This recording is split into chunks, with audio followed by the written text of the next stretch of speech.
What's up and welcome back to Kinda Funny Games Daily for Friday, February 9th, 2024. Of course, I am Tim Geddes, and today I am joined by the Big Daddy himself, Greg Miller. Hello, Tim. How are you? I'm fantastic. How are you doing? Great. Yeah? Yeah. How many Bluey shirts do you have? We have two. Oh, it's only two? Yeah. There's this one and then the all-over print one. So, yeah, this is the one that shocked the world. Yeah. And we did a whole Roosevelt's promo for him, even though we're not sponsored, but we should be one day, huh? What do you say? Send some free shirts. Roosevelt's? Yeah. Is that really how you call them? Is that what it is? Yeah, that's what it is. It could also be Roosevelt's if you want. Roosevelt, you know what I mean? There's a whole, this is the last conversation we had. We're just repeating the bits here. We're just repeating the bits here. Gotcha. Yeah. Flyboy? No, I said this is mind-blowing. What do you say? Or what, did you see it, you don't know what it is? It's results. No. I thought it was RSVT or something. We did this again. This is the same thing, but if you go, their logo is Teddy Roosevelt. So it's the President Roosevelt. I am shocked. I followed them for years. Never would have known. This is what I always call Teddy Roosevelt? This is what I always call a bad company name. You know what I mean? When people see it and don't get it, that's a bad sign. Yeah. It's like how much I love Pachi's Pizza. And they had to spell their name. They spell it weird. So then on the box they have to say Pachi's. And it's like, if you have to put on the box how to say your name, probably should consider picking a different name. Wow. Someone should have helped you. You see so right there? Clear. Yeah, you see right Teddy there, Roosevelt right there? Yeah, I see it. Yeah. It's still results though. It's still results. So you saw it and said you. Uh-huh. Okay. I mean, I know it's a V, but there's also no fucking. Well, then we're back into letters churches. There. Exactly. You know what I mean? Come on. Mm-hmm. Not going to deal with this again. Great shirts, though. Love them very much. Yeah. I like my shirt, too. A24, yeah. I've been jealous of it since the day you got it. You know, you have to keep rubbing it in my face. Yeah. This is a holiday shirt from them, It's weird energy to start this show off this way, Greg. We have a full day together, you and I. You watching at home. Why is that, Tim? What's Kind of funny today? day, too. Kind of funny day, too. Kind of funny day 9, part 2. Yeah. Kind of funny day 2024, part 2. That's right. It's today. It's happening right now. We're kicking it off now. We're streaming until 5 o'clock, right? 5 p.m. Whole bunch of fun shows planned throughout the day. Hanging out with everybody. Yeah. Shenanigans galore. Should be good. It should be good. Should be good. I'm excited for the live X-Cast they're going to do. Right after this. Mike and Paris going to pour a drink and just cry. Yeah. You know For the first time, they're going to talk about it on Kind of Funny Content. Really, the two of them. Yeah. The X-Cast. Yeah. You know? P.S. Greg, I love you's going to come in and start measuring. You know what I mean? We're taking over soon enough, so. I mean, Greg, the comment that got me yesterday was somebody was like, wait, where's Xcast? Because they didn't see the update that we're doing it today. Yeah. And then somebody goes, oh, Xcast is canceled. Now it's just part of PS I Love You. Yeah. We're going to come in here. We're going to measure the desk, see what we need to do. Oh, Lord, man. I'm gonna start getting Mike and Paris up to date on what they need to know. You know what I mean? Since they will be, be PS I Love You Part 2 every week. I need that. God, we're all bad people. No, just Some PC of us, gamers are. Oh, Jesus Christ. I'm a good person. Get their asses Greg. yesterday with Helldivers too. I did. Fucking crushed. I did. I did. Mad. In record time, they got mad this time. Kev, I need to bring some happiness into this for me and me alone. Sure, fair enough. Can you please bring up the tweet that I sent you? I didn't notice this, but it is absolutely brilliant. Our friend Frokles out there, I don't know Frokles, but they say, holy fuck, I just realized that they're releasing the third Sonic movie and the Knuckles show this year. It's Sonic 3 and Knuckles. Which, when you think back to the Genesis days, Greg, I remember those days. when they split Sonic 3 into 2 games, Sonic 3 and then Sonic and Knuckles, and you put them together and it became Sonic 3 and Knuckles. Yeah. I doubt that there's anybody that thought about this besides Mr. Frokles. Frokles is out there doing God's work. And I assure you, there's a lot of Sonic freaks out there, right? And they were all at their local Dave & Buster's having a burger together, drinking their beers before they went and did that punching game. Yeah. And they were talking about it too. Yeah. Now, Tim, the account isn't Frokles. It's Froke Lies. Shit. Lies. Or Frokleys, maybe. Yeah. Probably that. It sounded cooler if I said Froke Lies. You know? Yeah, Pablo Lies. There's no lies here. This is exciting stuff for me. Today's stories include Kojima opening up about Fizzant, which, does it stick? No. No? Oh, we'll get into it in the story. Helldivers 2 is killing it on Steam and more because this is Kind of Funny Games Daily. Each and every weekday, we run you through the nerdy news that you need to know about live on YouTube, Twitch, and podcast services around the globe. If you love what we do, please consider getting the Kind of Funny membership to get all of our shows ad-free. You can watch us record them live, and you get a daily exclusive show where Greg Miller just drops fucking bombs on the daily. That's what I do. Really cool. Yeah, I enjoy Greg Way. Yeah, there's a project that we're working on that involves you're going to cancel my show. Some original Greg Ways. Like you back showed me in that the day project Greg yesterday. Ways. Yeah. It's just so fun to see that like you're still you. You know what I mean? Yeah, to an extent. I watched one not for that. I watched a Greg Way for something else. Oh, what if I had to have kids? There's this weird thing with all the fucking bots on Twitter that are going and liking old ass shit, and then I'm like, what? And I click on my own, and so I watched this video from the spare bedroom before it was the spare bedroom. Like I'm still in the kitchen or the big table in the living room doing these Greg Ways, right? And it's if I have to have kids, and I'm very much like don't get me wrong, I'm fucking awesome, and I always have been, but it's like. Old work does make me cringe. I hate the cringe, but you know what I mean? Where it's like, ugh. And this one is like, I'm trying to find the voice of how do I do a one-man podcast. Yeah. And I'm like, not in a character, but I'm clearly in like, and I'm like, I'm not, no wonder these weren't more successful. Well, I mean, you can see the growth. You're still the kernel, the nugget of Greg Miller is there. Oh, sure. You know, you're now. You're now refined. 100%. It feels weird to say that. No, look at me. Man. Look at me. I'm getting better with age, prettier with age. It's wild, man. Because the energy's there. Yeah. But there's just the confidence is there. Yeah. There's just something else, though. Didn't know how to speak yet. Real talk. You talk a lot better now, Greg. Thank you very much. Yeah, it's cool. It's very cool to see. Do you guys ever watch those old videos and be like, God, I hate that dining room table. I hated working. Yeah, I have a lot on of thoughts. I never had a problem with the dining room table. What was wrong with the dining room table? It's just not a comfortable place to edit. Oh, sure, that is a workspace. Okay, yeah. That's what I'm saying. It's just the That's the thing you think about. Yeah, when we'd all have to park around that thing. Colin's dining room table and the way the leaflet we'd put in there. I come out at leaflet, to make it longer or whatever. Oh yeah. I come out there about 12:30 at night. Colin's in the pitch black, hunched up, doing this thing, typing on. I'm like, what the fuck are you doing, you gargoyle? God, you nailed the pose. Yeah, that's so freaking funny. For a chance to be part of the show, you can submit your thoughts and opinions as YouTube super chats as we go. A little housekeeping for you. Our Helldivers 2 review so far is up right now as a new episode of PS I Love You XOXO. Greg, what's the vibe? What I said, well, the vibe all around is great times. We had a great time. You know, the review so far, it's very much like we did our Suicide Squad, where we played all day long at work, and then immediately went in to do a review where we thought, where our thoughts were. Me, Mike, and Barrett were all glowing on it. I said I'm having a 5 out of 5 amazing time with this game. I think it's better than the first. I think it's delivering on the promise. I can't believe that 9 years later they actually made the game, period, let alone made a game that's connecting the way it's connecting with people right now. And I think, again, a testament to it was that, like, doing the show was fun, but I was very much like, shit, I wish I was still playing right now. And then last night, you know, Benny's in the tub doing all this. I'm like, I just want to go be playing right now. And I got to play on the Portal for a little bit. And then, you know, I woke up and I'm like, this stream today is going to be fun, but I wish I was playing right now. You know what I mean? Like, I want to get back as fast as possible. That's cool. And then our Kind of Funny Day Part 2 marathon stream is live right now. You're watching it. We already said that, but we got a whole bunch of fun stuff going on. You might want to consider grabbing a Kind of Funny membership to support us and all the cool things we're doing.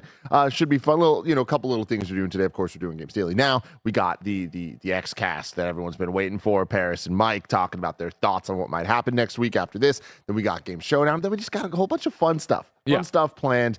So hang out with us all day. Twitch.tv/kindoffunnygames or YouTube.com/kindoffunnygames. We're filling a thermometer again, aren't we? And yeah, we're filling it throughout the day, making cool things happen. So please support us with the Kind of Funny memberships. You can also gift them on YouTube to other people, so everybody can get the show ad free and you know, watch live as we record and get the exclusive Gregways. It's fun. Thank you to our Patreon producers, Carl Jacobs, Streaking Ain't Easy, and Delaney Twining. Today we're brought to you by the new Kind of Funny merch, but we'll tell you about that later. For now, let's begin with what is and forever will be the Roper Report. It's time for some news. We got 6 stories today. A baker's dozen! I'm liking the Kev today. Kevin's always on fire. Liking the Kev. Story number 1. Everybody put up your gold stars for Kevin in the chat if we still do it. There. There. Jesus, already there. Fantastic. Is the audio better, chat? Is the audio? Yeah, they said the robot was defeated in record time. Great job. Great. Story number 1. Hideo Kojima says if your mother walks in on you playing his new action-espionage game, she'll think you're watching a movie. This comes from Wesley Yin-Poole at IGN. Hideo Kojima has returned to his once dormant YouTube channel, HideoTube. God bless him. After 7 years to discuss Death Stranding 2. His recently announced return to the action-espionage genre and to talk openly about a difficult time he went through during the height of the pandemic. During the PlayStation State of Play January 2024 showcase, Metal Gear creator Hideo Kojima announced his return to the action-espionage genre with a video game and movie hybrid codenamed Physint that'll have near-lifelike graphics.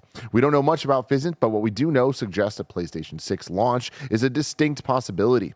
During State of Play, Kojima said production's expected to begin in earnest at Kojima Productions after Death Stranding 2 and in partnership with Sony. In the new video, Kojima again big upped Physint's visuals. Quote, big up. It will be both a game and a movie at the same time. Synergy. That's why we were at Sony Pictures, a new action espionage game. Of course, it will be a game. However, if your mother walks in and sees you playing this game, she'll think you're watching a movie. I'm not sure how far we can take it yet. Something about Kojima talking about my mom.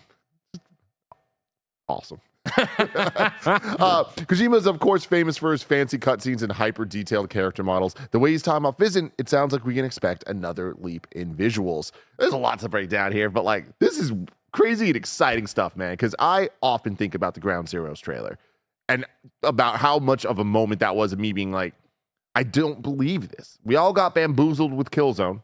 Okay. We saw the trailer and we're like, there's no fucking way. And Ground Zeroes, I remember feeling that exact same way. And then it ended up looking even better. Yeah. My God. Kojima then talked about a moment in, here we go. Kojima then went on to discuss why he decided to make Physint, pointing to the many requests he's had to make another Metal Gear game. Because I became independent, I wanted to do something new with my own IP. So to challenge myself, I first made DS. Then, to create a franchise, I made DS2. And I wanted to do something even newer, so I started working on OD. And since then, there have been a lot of new ideas. But in the last 8 years, every day on social media, from users all around the world, people have been asking me to create another Metal Gear and stuff like that. Here's my problem. Yeah. Why, for once, in the fucking world, can we not have a good-natured billionaire? Ladies and gentlemen, I've asked you before, put me in your will. All right, I'll take care of your estate. I'll take care of your money. I'll do the thing. But like, let's say tomorrow I just won the lottery. I won $1 billion, right? One of my things would be to go to Konami and buy the Metal Gear IP and just give it to Hideo. You know what I mean? Like, why can't somebody do that kind of shit? Why is it always got to be some white supremacist who gets all the fucking money and does stupid shit? You know, solid points. Why? And is it I guess to get $1 billion, you have to be a dirtbag. Probably that seems to be what it is, right? We go to these layoff stories and people fucking people over for no reason. You know what I mean? If we cared less about the kids out there, maybe we'd have more money. You know what I mean? But that's what I want someone to do. Why can't one of the good people get all the money and then do stupid shit with it? Because again, I would do this, be like, oh, I put $1 billion in the feed. No, I'm like, God damn it, man. Yeah. Can't we just help Hideo out? He went through a bad time. Back to you. You went through a bad time. I fell ill in 2020, Kojima said. It was also during the pandemic, so I was sick and isolated during all of it. I even had surgery, and I thought, I can't anymore. I was at my lowest and felt like I couldn't go back to making games. I wrote a will, too. And in that moment, I realized that people die. Real quick, Hideo, did you put me in the will? Just something to put out there. But I turned 60 last year. I'll turn 70 in 10 years. I hope to never retire. Hell yeah. Having said that, if the users desire it so much, I thought I should change my priorities a bit. I still want to do new things, but I decided to make an action espionage game. I get many requests from Hollywood to make films, but I've refused them. Because I have my own company now, I can't leave for 1 or 2 years to go make a movie. The company would collapse. I was in a tough spot. And I talked to Guillermo del Toro about it, just like Kevin Coelho. And he said, Hideo, what you're he said, a hot dog, a sandwich. And I was like, where did you hear such an interesting question, Guillermo?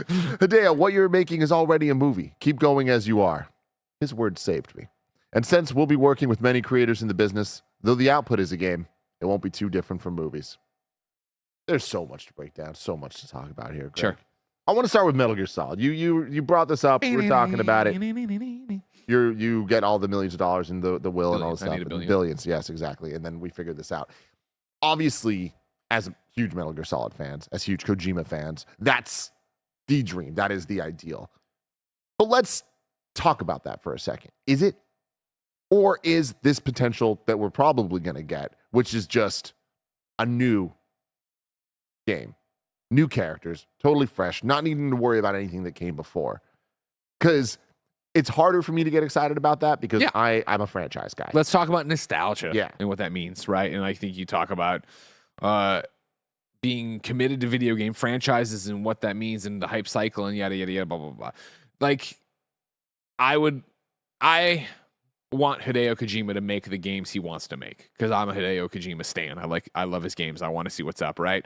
But yeah, like when we look at Death Stranding, a game I enjoyed, right? What I really enjoyed was the meditation aspect of it. It was the walking in the rain and figuring out how to climb a mountain and yada yada. I don't remember the story of Death Stranding, right? I did not connect with Sam Porter Bridges the way I did with Solid Snake and Big Boss and the boss and down the line, like all that stuff that I felt was a more digestible story.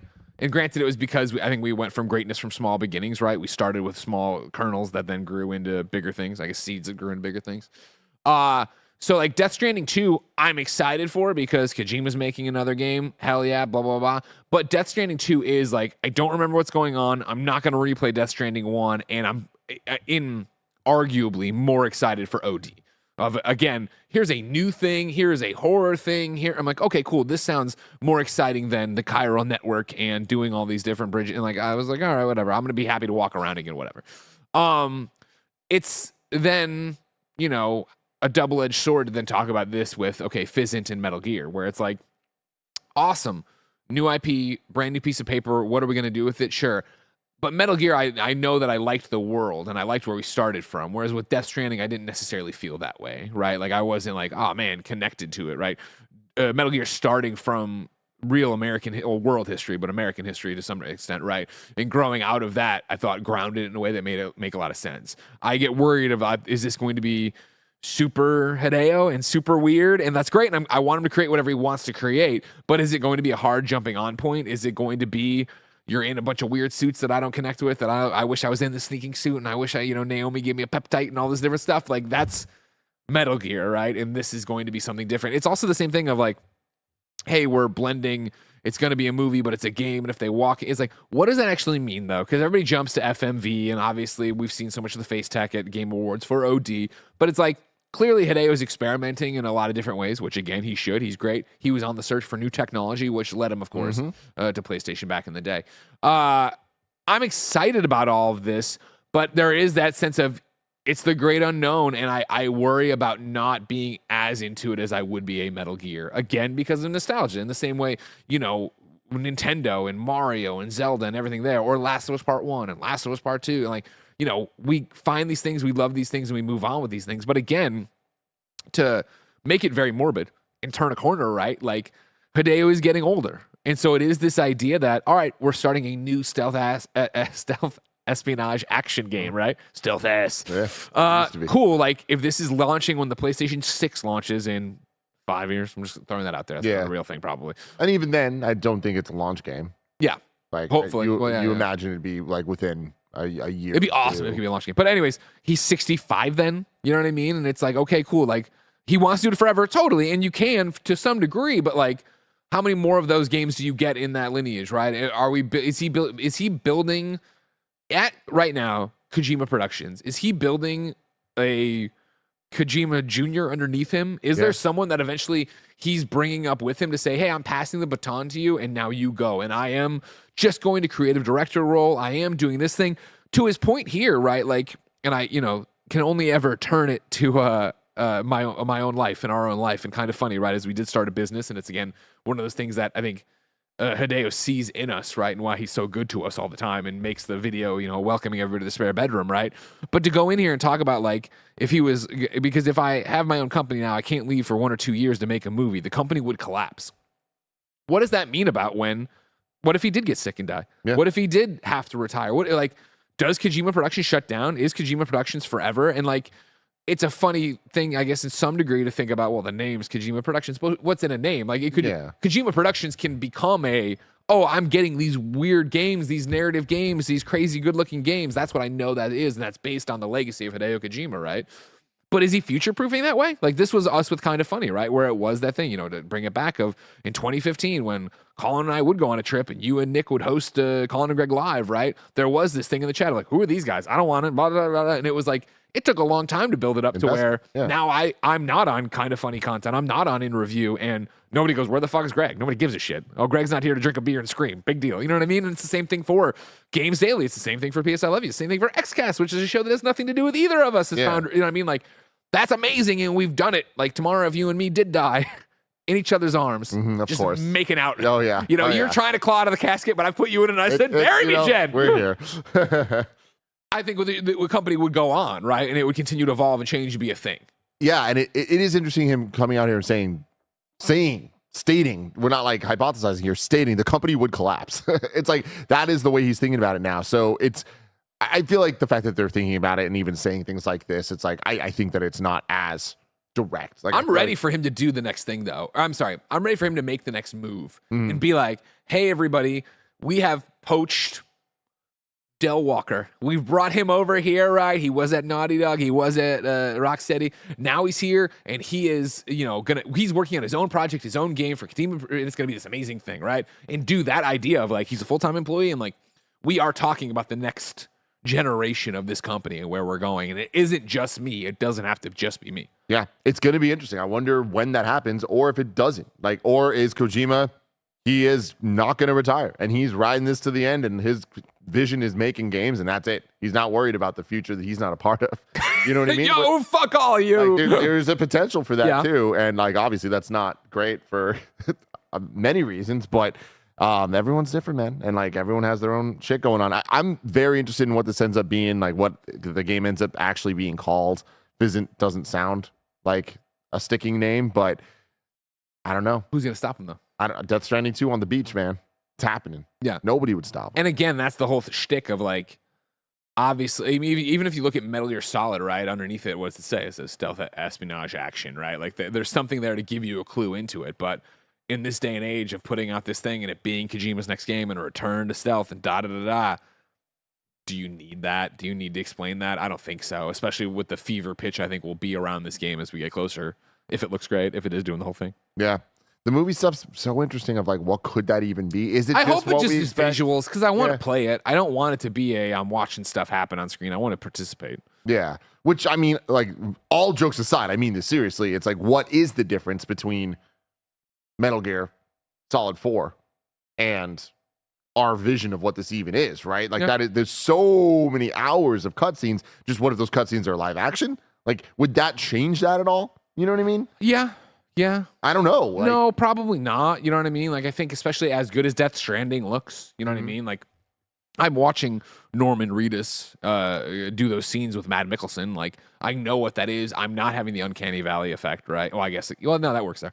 And it's the same thing when you look at Alan Wake 2 and what a great job Remedy did of that, of like, cool, here is live action, then transitions out to you playing as Alan Wake. And it never was like, oof, my Alan Wake. See, I always feel it's weird. I thought they did a great job. Yeah, and I definitely seem to be in the minority of this because everybody's obsessed with it. I still think that it just, like, the uncanniness is so clear, and like I just wonder if that's ever going to change for me. And like I feel like there was maybe Fizzing will be the first one that gets it potentially, but we'll have to wait a very, very, very long. We will have to wait a very, very long multiple Kojima projects, movies included. You got the doc coming out. The date just dropped. Yeah, February for his one on Disney Plus, right? Very excited about that. Should be cool. Moving on to story number 2, though. Helldivers 2 passes God of War to become PlayStation's biggest Steam launch yet. For democracy! This comes from Carli Velocci at Polygon. It looks like PlayStation's PC strategy is paying off. Helldivers 2, the third-person co-op shooter that launched Thursday, has become the company's biggest Steam launch to date. According to SteamDB, Helldivers 2 has reached 81,840 peak concurrent players on Steam just one day after release. It's since dropped to around 66,000 at the time of writing.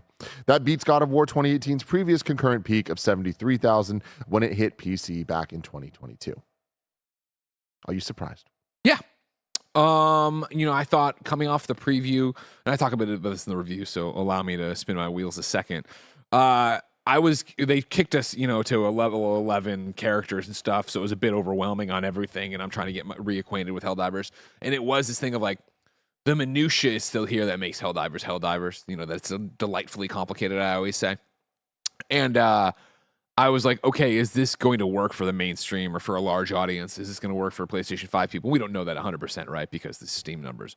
But to jump in yesterday from literally ground zero, have the funny tutorial, start getting going, get a whole bunch of easy media or, super easy media missions under the belt and be like, okay, we're having a great time. We're watching these great things. To wake up this morning, open up Instagram and see a reel from Andy of him playing last night, right? And having a great time getting blown up. It's like, shit, fuck yeah, they are doing this in a way that I think, when I think of Helldivers 1, I of course think of my excitement of taking my save off the PlayStation, putting it on the Vita, and playing it on a plane trip to wherever we were going. I remember us doing Let's Plays, you know, in the living room back in the old days of Kind of Funny, because this game launched the same year we did. And it was like that, oh man, this is fun, haha, we're all getting blown up. And then it was me and Colin playing on our own, right? And you and Nick being like, oh, peace out, right? To see people playing it on stream, and this will be talking about it this morning, to see us changing plans for next week's stream so we can play more of it, to know that Mike went home and played last night, to jump on last night on the Portal right before bed and find Bruce Green playing it after he had streamed a bunch of it and jump into his game. It's like, fuck yeah, like this is what I want. If I can jump in and it's easy and seamless to jump in with other people and my friends and go play with them, like, yeah, I'm happy with what launch day brought, and now it's the big question for any live service game of what is next? What do you got for me tomorrow, right? Totally. Tomorrow the story refreshes.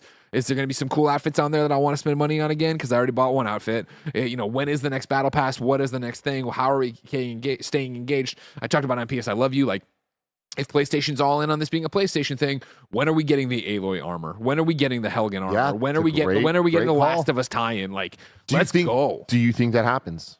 If that doesn't happen, I have no fucking idea how they expect to succeed at live service. Like, you need, like, because that's all us, the players, the hardcore players, are looking for. I'm just looking for a reason to turn it on and run with my friends, right? Like, so if there's a thing on the store to get that day that's limited, if there's a cool in-game event that's happening that day, let's go. Like, that should have, I mean, for Bungie, you know, being kind of their soothsayer on this and talking to all these different teams about it, like, they know how to get people to turn on for an emote to go on and play it. So, like, yeah, there should be something like that. And then a roadmap, right, to explain what comes next.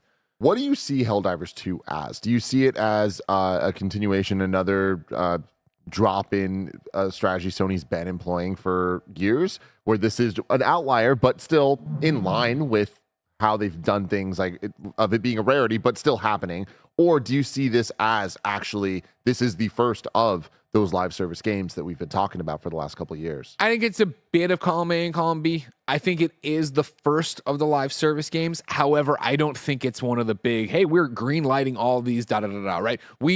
Helldivers 2 was already far along, even though it wasn't publicly revealed yet, right? But we knew Arrowhead had been working. I mean, it's been 9 years. We knew they were working on this. They had made in-jokes and stuff about it, right? So I think it is just this timed out really well. I think it was the natural progression again from what Helldivers 1 was to what this needed to be for a PlayStation 5 game, for a modern game. So I think it seems like tip of the sword, but I think it's a coincidence that it's here when they just said all this live service shit. Yeah. I think that it's not going to be representative of what they've been working on or what they wanted to get working on. I don't even know how much Helldivers and Arrowhead to talk to them would be like, we are live service, we are challenging this, we are in the same vein as Fair Games or whatever. I don't think they'd say that. Which, yeah, then to me, I started thinking, like, I doubt we're going to see the Aloy skins and the PlayStation stuff. My hope there would be that, like, when PlayStation decided to make that push, they started talking to them like, okay, wait a second, though. Like, if you're doing this store and you're doing the Battle Pass, let's get working on it. And if you didn't, I would say with the success you're seeing today, you go to them and like, all right, cool. Well, it's going to be late, but let's get moving on some of these things in different, areas. And I think there's a bunch of fun ways to do it, right? Like, there's a bunch of goofy shit you can do in there of, having a Helgen planet, like, and not having it be Helgen, but having it be, you know what I mean? Make a whole Killzone reference, make a whole Resistance reference, like, do a whole bunch of stuff in there. That could just be text that they're making, right? Yeah. Like, let's have fun with it. Helldivers is a fun game to go fuck around with your friends in. Yeah. These numbers, though, right? Like, Helldivers 2 passing God of War to become the biggest Steam launch yet. I am not surprised by this. No. And I think that we've been talking about this stuff a lot recently, but the PC player base is getting more and more mainstream by the day, and an understanding of just places. We're losing the war. We were losing, Greg. But more places to be able to play the games, and just ways to play the games, and play the games with console players, and the ease of use of using PCs going up. Like, all of these things, right, are coming together. And then you look at PlayStation trying a different strategy of, this is the first day and date game, right, that's on PC and PlayStation, and it's doing better than God of War. Very different types of games, very different type of situation. Timing of this is exactly. God of War didn't launch day and date, and that for sure. But even then, when God of War did launch a couple years ago, I think that the state of Steam, the state of the desire for PlayStation games on Steam was very different. Whereas now, this stuff's becoming normalized more and more. I think these numbers are a good sign of Helldivers is doing well.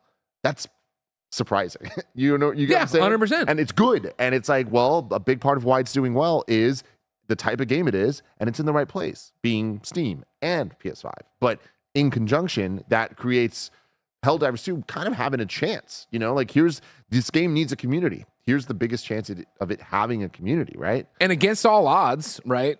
They picked a great time. You know what I mean? You are it's what I always talk about with way back in the day, the game Dying Light, right? That, hey, here's this spring game. You're out of the holidays. You're out of your game of the year stuff. You want something new. What is it? It's what we talk about with Outriders of, hey, here's a game to play with your friends and Jakob's going to die out there and you can go do all these different things. It's the same thing here where it's like, hey, you're ready for Final Fantasy, but it's not time for that yet.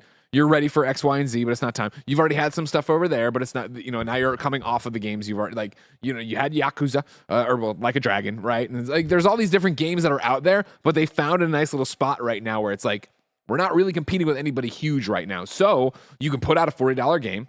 You can have a big day on Steam that gets talked about the next day of how big it was on Steam, which only encourages more people to go back and play or pick it up on PlayStation 5. Then you have these reviews and progress and tweets going up where I know yesterday at Games Daily, we talked about the VGC article about Steam crashes and people being a little cranky about the Battle Pass maybe being pay to win, but Mike argued that it's not, but it doesn't matter. But like, now it seems like everyone I've seen of our friends and peers tweeting and talking about it are only positive. I've only seen people being like, oh my God, this is a blast to play. And like, you got a lot of good word of mouth right now heading into a weekend. And I think that's a major win for a game like Helldivers. So like, good, congrats to the team for pulling that off. That's great. But I also just think that like, this is a very interesting news item to be talking about right now when we're looking at we're looking at what the future of all the Xbox stuff, but then also PlayStation. You look at both of them and try to think about like, how are games going to be distributed going forward? And any rule that we had before is kind of not necessarily out the window, but it might be. And I feel like this is a perfect piece of evidence that PlayStation's not going to be able to avoid of looking at this. And do I think that this leads to God of War 3 being day and date on PC? I don't. But should Twisted Metal, when it finally comes out, also be on PC? Yeah, it should. I mean, if anything, if you're putting out a game that's like multiplayer, I would say you probably have to, right? Because this is what we were talking about yesterday of just like having that audience to go play with, right? Like having all these different people, having as many people in the pool as you can possibly do. That's what you need for these experiences. And with this though, these are huge numbers. Like this is an additional 81,000 concurrent players that aren't PlayStation, right? Yeah. That's a sizable number for a game like Helldivers. Yeah. Like, there's no way PlayStation's going to look at this and it might not be tomorrow and it might not be next month. It might not be even in the next couple games that they release. But I think it is inevitable that we are walking faster than we ever have towards a future where PlayStation games are day and date on PC when they're multiplayer. We'll see if it leads to a future where the big single player games are. But at a certain point, the numbers talk. And it's like, why wouldn't they just do that as well? And then we'll see what Xbox has to say next week. But I've been saying this a couple times, and news stories like this just make me think even more that if the news is, it's still going to be baby steps and we're still going to kind of like case by case look at the games and decide what works here versus what works on both places or everywhere, all that stuff. I think that is inevitably going to end in everything's everywhere because they're going to see the success. It's going to work. They're going to make more money and more people are going to be more happy. So the fact that think about it this way, right? If flip the world where Helldivers doesn't come to Steam, right? Today, we're not talking about Helldivers on this show. Exactly. And so it's that thing where the people who are just tuning in and think, oh man, it's doing well on Steam and this, I should go, or the guys are enjoying on PlayStation 5, I should pick it up. Like that just nips it in the bud, right? Like you don't have that momentum, which you need of people still playing the game and being into the game and going on. Yeah. It's a very, very question for you. Time. Hit me. Helldivers, 9 years in the can, independent team Arrowhead. Do you think Helldivers will be more successful at launch as it is right now than Skull and Bones next week? Oh, without a doubt, right? Yeah. I would think so. Yeah. You know what I mean? Like Skull and Bones, I was shocked to see that like Michelle Rodriguez was playing it on the UB stream, Fran's in the beta, and I was like, oh right, that is out imminently. Yeah. No one's talking about it. I'm not hearing bad things about these betas and things, but I'm not hearing things. I'm just not. I mean, look again. I think it's very interesting that this month, February 2024, we are getting Suicide Squad and Skull and Bones, yeah, right? Yeah. Like 2 games that I feel the media made their decision on years ago, and was, I feel like, in many ways validated by those thoughts through the showcases we've seen and everything, and the previews, hands-on, and all that stuff. We haven't played Skull and Bones, I don't think. No one here Kind of Funny, right? No, that's not, I don't think. Mike, you didn't play Skull and Bones, right?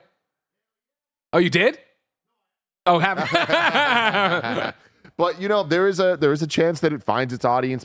There's a lot of pirate sickos out there. There are, and I don't know if like this is going to scratch that itch for them.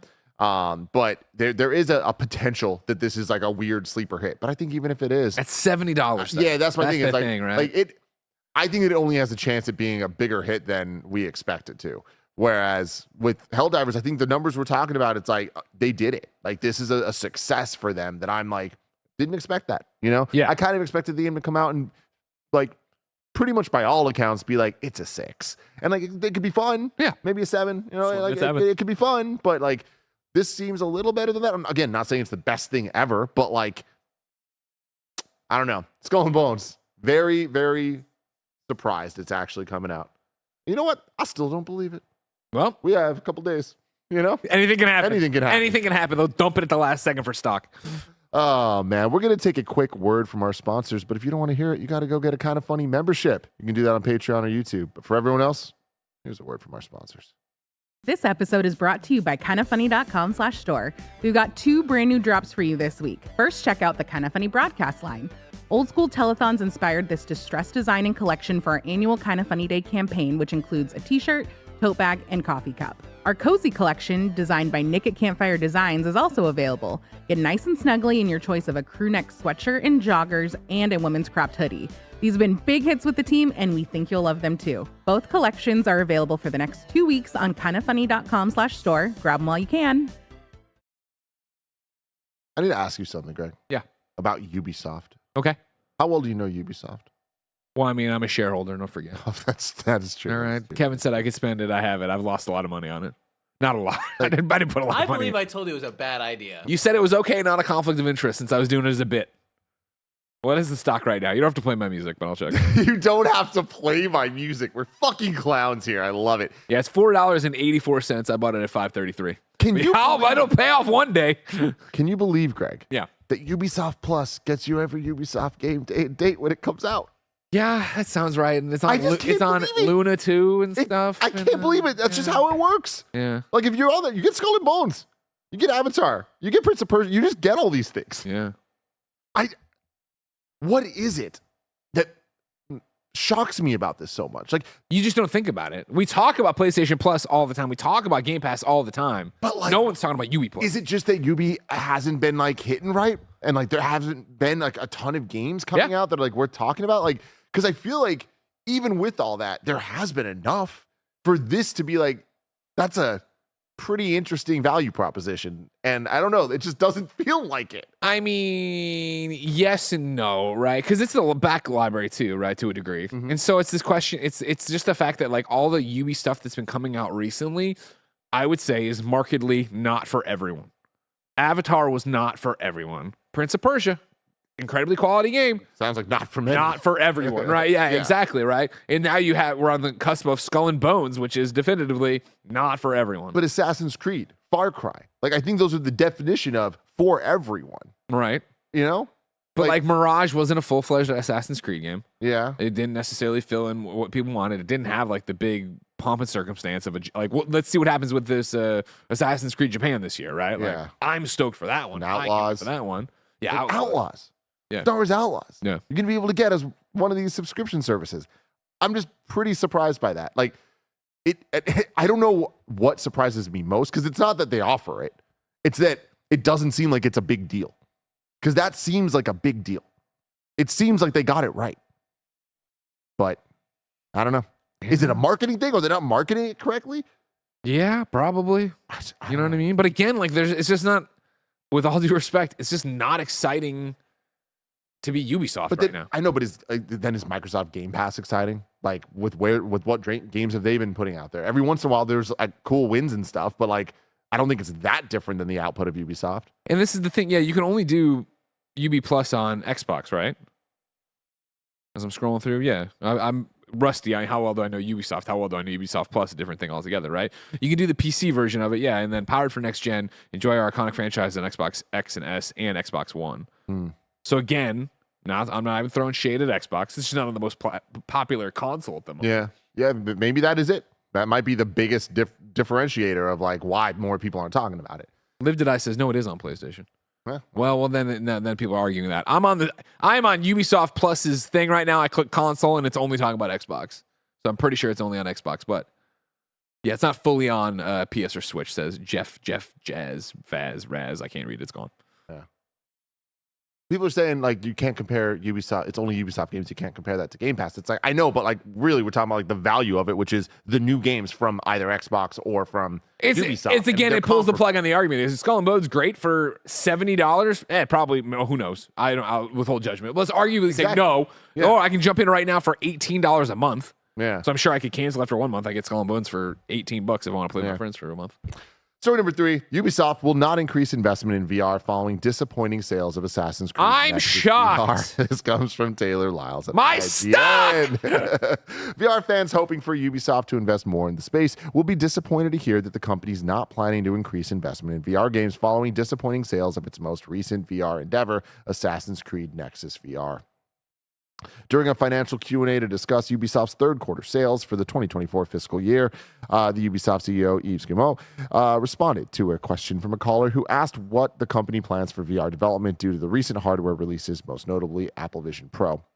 Guillemot revealed that Ubisoft does not want to invest too much in the VR market due to Nexus VR sales. Quote, "We've been a bit disappointed by what we were able to achieve on VR with Assassin's Creed. It did okay, and it continues to sell, but we thought it would sell more. So we're not increasing our investments on VR at the moment because it needs to take off." He also noted that Ubisoft was very impressed with Apple's new spatial computer that launched last week. However, the company's not going to expand more on VR development, saying that it will continue to look at but not invest too much in until it grows enough. Fair. Makes sense. Yeah.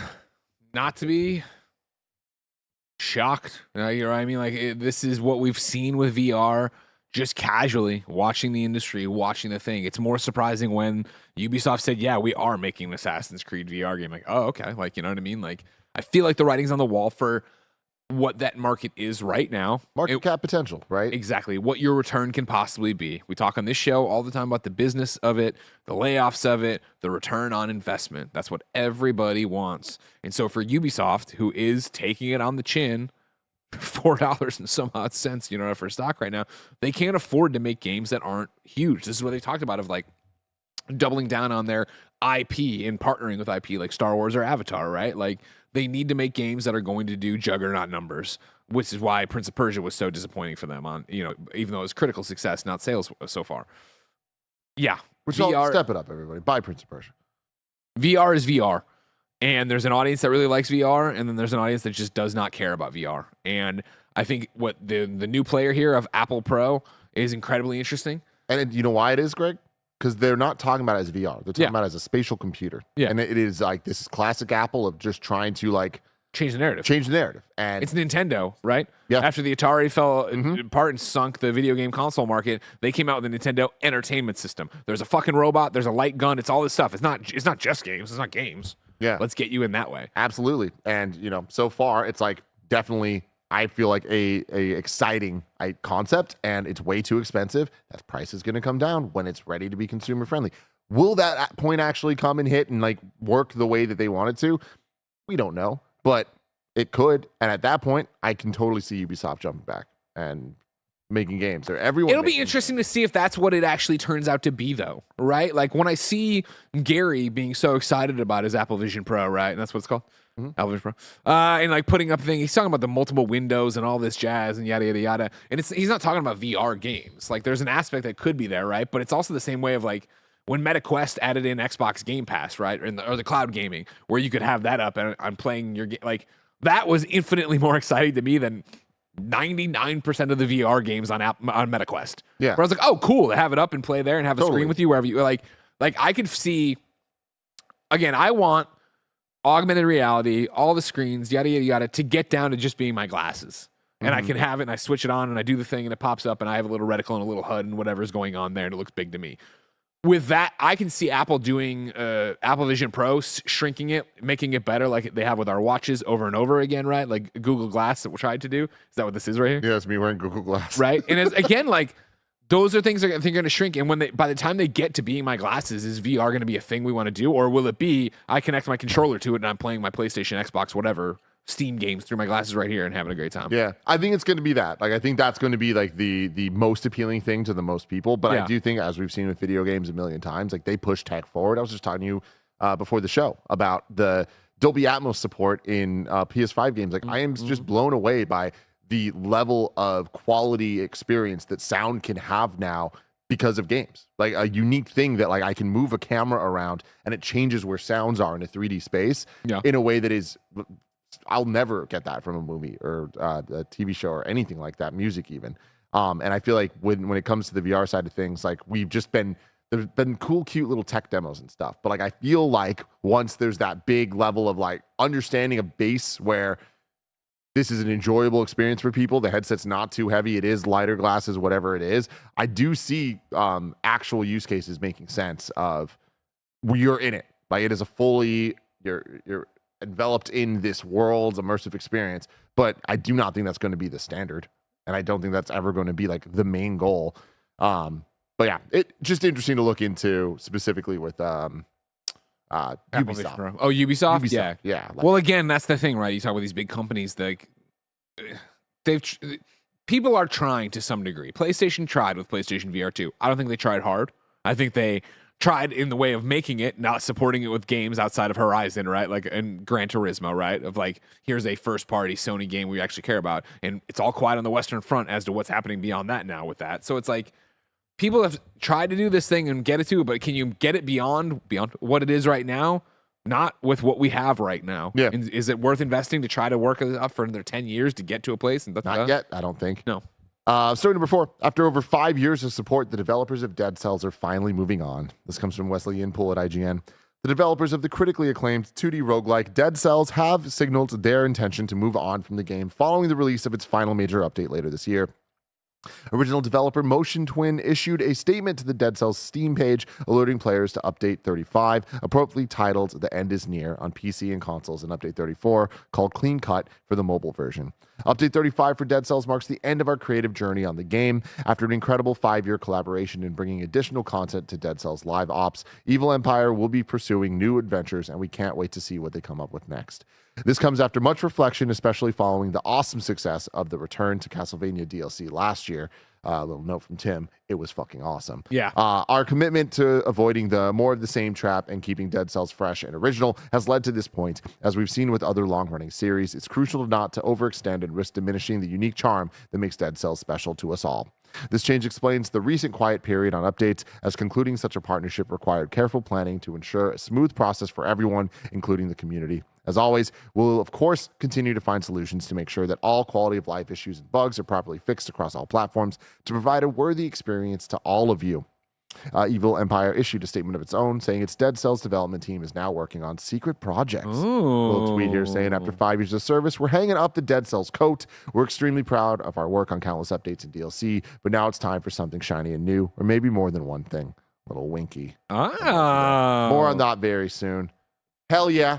Shout out to them. Dead Cells, absolutely incredible game that I feel was and a 5-year run of support. Come on now. Absolutely incredible support and major surprises. The Castlevania thing being legitimately a collaboration of dreams, and they pulled it off, and it was actually amazing. So good for them. You know, this is it's one of the examples of a game that came out of nowhere and was getting 10s.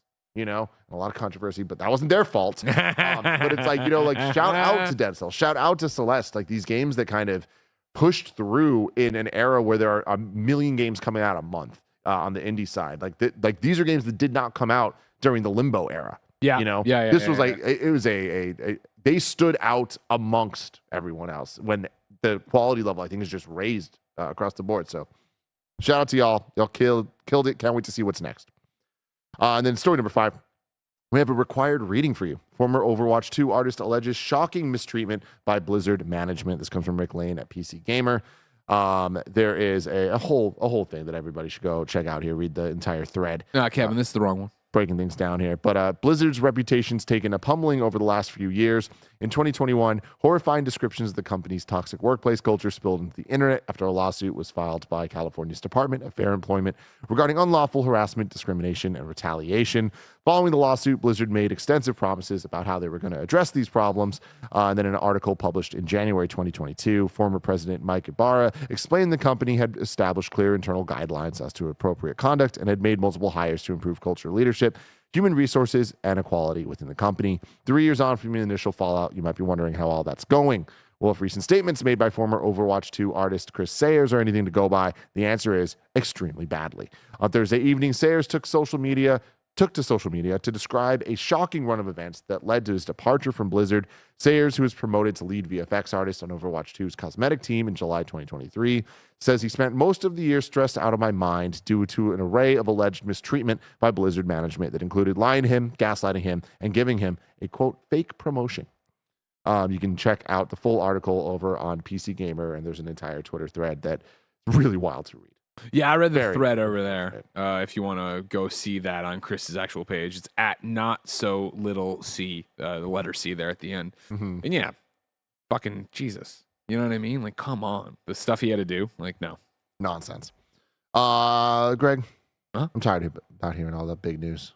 If I wanted something smaller, the tiniest little news that I need to know about, where would I look? You can go to our last story, the We News channel, where we cover all the small news items you need to know about. I love this song.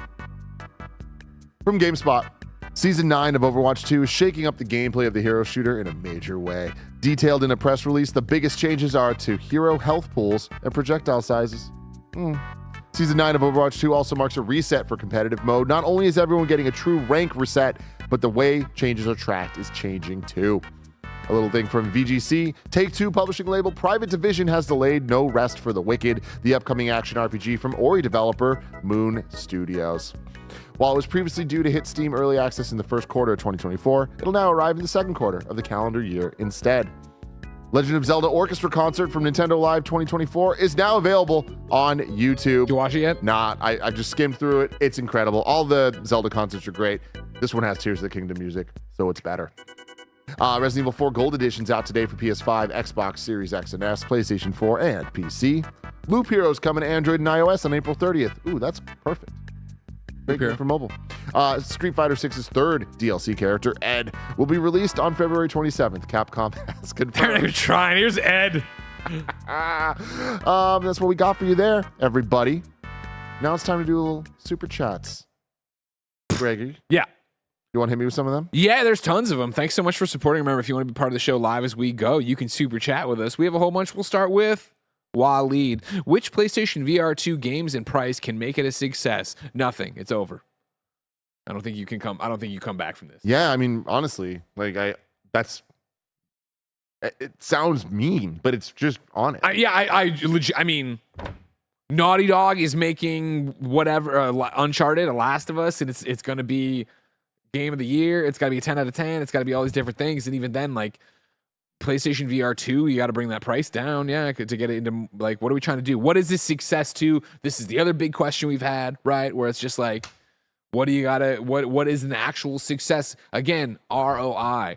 A little bit of success isn't enough. They want a lot of it of success. They want to make sure that they have an audience that's coming back and buying all these games and Synapse is this and like, that isn't happening. There is a PlayStation VR audience. There's a VR audience, period. Yeah. And they buy games, but I don't think they're supporting it in a way that any of these big companies are looking at going like, oh, yeah. Games are expensive. That's the biggest thing. Is like, I feel like the best chance for success currently in the indie scene is, or in the VR scene, is indies. And it's teams that are focused on that niche and delivering to them, hopefully in a consistent basis of like, yeah, building a community that way so that like, there is an actual cadence of releases coming out that people are looking forward to that makes sense for the platform, because the big AAA swings just haven't worked, right? I think Half-Life Alyx is probably the best example, but like, I am shocked at how little I hear about that game years removed from it. Because they didn't go anywhere else with it. They didn't put it on other platforms. And so you had that influx of reviews and people who bought it there. And they're like, If that would have come to PlayStation VR 2, maybe. Quest, but even then, even then, yeah, we're not going to have thousands of people or millions of people talking about it, right? Dude, I say this. I love tech. I love pushing things forward. I want to like this stuff a lot.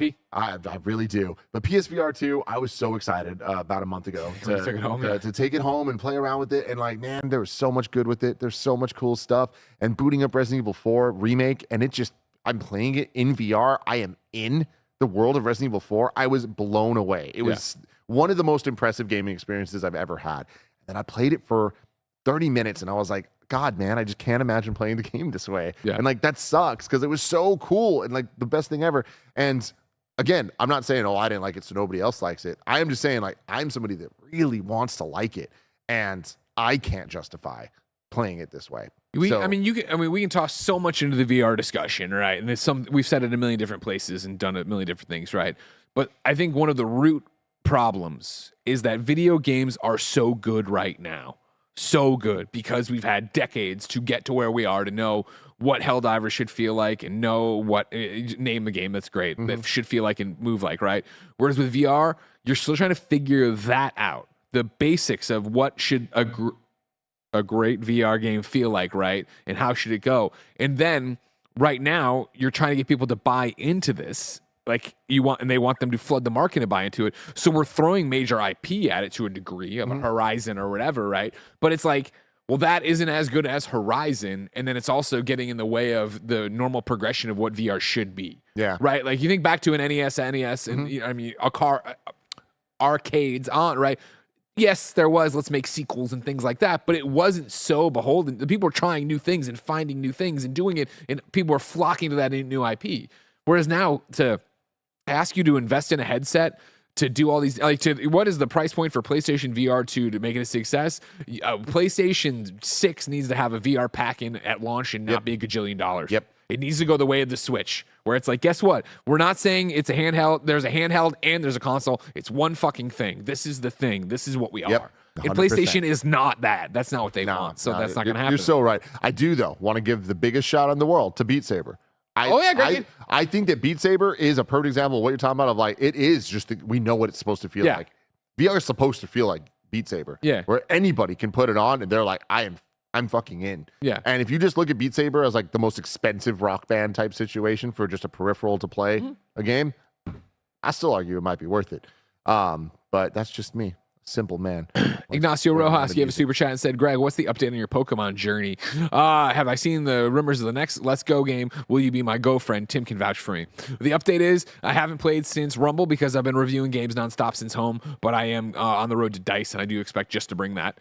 Have I seen the rumors about the next Let's Go game? No, I have not. What are they, Tim? I mean, there's a million rumors. Pokemon Day is coming up in like 2 weeks, so like there's a chance that a sequel to any of the Pokemon games is coming out. And then when will I be your Go friend? Never, Ignacio. As I said when you brought this up last time, I went through deleting everybody who wasn't somebody I know in IRL, like I could text. I hit best friend status with him. Very cool. Last week. Really Are you enjoying all my Train Town train stuff? I am. I still have more to send you. I am. I feel bad because a lot of my friends like care about the postcards they send me, and like they send me, which I appreciate. It's just, dude, I'm a machine on Pokemon Go, man. I'm going, just gifting and gifting.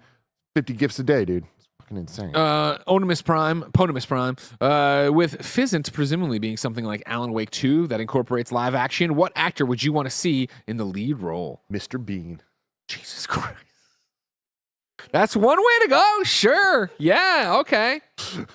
Who could be a good spy? Donald Glover. Ornamental Potato writes in on a super chat and says, with the pending Xbox news, PS games coming to PC, and the massive mobile gaming market, is this the start of the end of console gaming as we know it? Ornamental Potato, that started a long time ago. The revolution is upon you. I would already maybe even argue that console gaming has already ended the way you knew it beforehand. Yeah. But we'll see as it continues to evolve and change. But that's what makes video games so interesting. Yeah, honestly, I do feel like this is I agree with you completely, Greg. We're past the end as we know it. I do think that we are well into, and this is just a big turning point of the future of console gaming. Like, I do not think console gaming is going away, but the way that it functions, it's going to have to change, because it comes back to expectations. I was thinking about this in the shower today about physical media, digital, the idea of PlayStation or Xbox or anybody, Nintendo Switch, coming out with a digital-only system and the pros and cons of that, the realities of it all, and everything in between. And I think back to even PCs, like the hardware side of things, which for a long time were the definitive and most mass adopted use of discs, period, whether they were CDs or DVDs or then eventually Blu-rays. Blu-rays maybe didn't have their moment in the sun on PC, but people were using discs a lot, right? Yeah. To install software, like actual apps. That was the way you installed Windows. That's the way you installed Office or any of those AOL.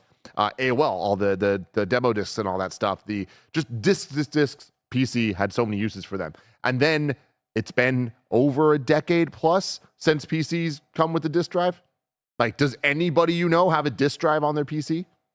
Great point. And I think that's just because the way that stuff worked changed. It became exe downloadable files, and that just happened there. You look at the mobile side of things, apps, the concept of apps, even not applications, apps. That's how people expect to communicate with digital products. And I just feel like that shift has been happening for so long that there's no getting away from it. And I hate it, but I also love it in a lot of ways. There's a lot of simplification there. Razio gave us a super chat, said Kojima making a new stealth game is way more exciting than another Metal Gear. Each their own. Enjoy yourself. CJ Splits On says, what PlayStation character suits do you want to see in Helldivers 2, Greg? I'd want a Kratos one, which I know sounds, of course, but like the ashy gray, the red swirls on it, I'd be all about that. That'd be dope. And also some Ratchet and Clank. They've got colorful outfits. I'd like to see them cool. I'd like a cool Clanky one. The one I got from the Shroud drop yesterday, I think is just them dunking on Master Chief because it's green and it's got thing, and they make some comment in there. I was like, oh, they're dunking on Master Chief. That's really good. Supposedly Halo Season 2 is good. I'm seeing a lot of good things. Yeah, from Paris Lily. My boy Curran hit Paris me up. would eat a watch battery and tell you it tastes great. You know what I mean? I don't even know what I mean by that. For the record, I said, I was like, I guess he's got bad taste. It doesn't matter. Bander SN says, why don't these multiplayer games ever come with a friend pass like deal? Wouldn't a discounted 2 or 4-player deal help a lot with the player base? Yes, but it would cost them money. And so some things, come with a buddy pass and stuff like that. But I think with something at a $40 price point, they're expecting you to be able to jump in or hear the goodwill and go that way, blah, blah, blah. And then final one comes from Nightlife. Apple entry into spatial is interesting, but here's something of a melon scratcher. Apple and Disney have collaboration through Pixar. Disney is now with Epic, and Apple, not so much. Yeah, I mean, that's very interesting. We're talking about some of the biggest corporations on the planet, again, with distribution means and IP and where those things combine to make those people money, right? Yeah. And I think that with all of the legal shit that we've seen in the last couple of years that we've talked about on Games Daily, whether it's the Apple and Epic stuff or the just Xbox versus the world, I think that it's all going to result in some very interesting choices made on, like, we've already seen it with the Apple Store of like them being forced to offer different types of apps being sold where it's like different storefronts and things like that, right? Which was the entire beef between Apple and Epic. Everything's going to change. I think we are at a major turning point now that we are clearly understanding and talking about, but that I don't think that we're going to be able to realize who the winners and losers are going to be for a couple years. But it's happening right now. Agreed. And that's all your super chats, Tim. Yay. Well, everybody, we're going to hang out with you all day right here on twitch.tv/kindoffunnygames or youtube.com/kindoffunnygames. If you're watching on Twitch, you can just hang out with us all day to celebrate Kind of Funny Day 2024 Part 2. If you're watching on YouTube, you're going to have to jump around link to link about every hour or so for at least the first couple hours as we do some of our shows. Sorry for the inconvenience. It's just how life works. Hey, I'm not sorry for shit. Yell at YouTube, not me. But yeah, but I appreciate you all. Am I wrong? And I appreciate you all getting the YouTube membership. It means a lot to us and it helps us do everything that we're doing and having a lot of fun and making really dope shows like we're going to continue to do today. It's going to be fun. Next up is the Xcast with Snowbike Mike and Paris Lily talking all about their thoughts for the very first time on the Xbox situation. But until next time, it's been our pleasure to serve you.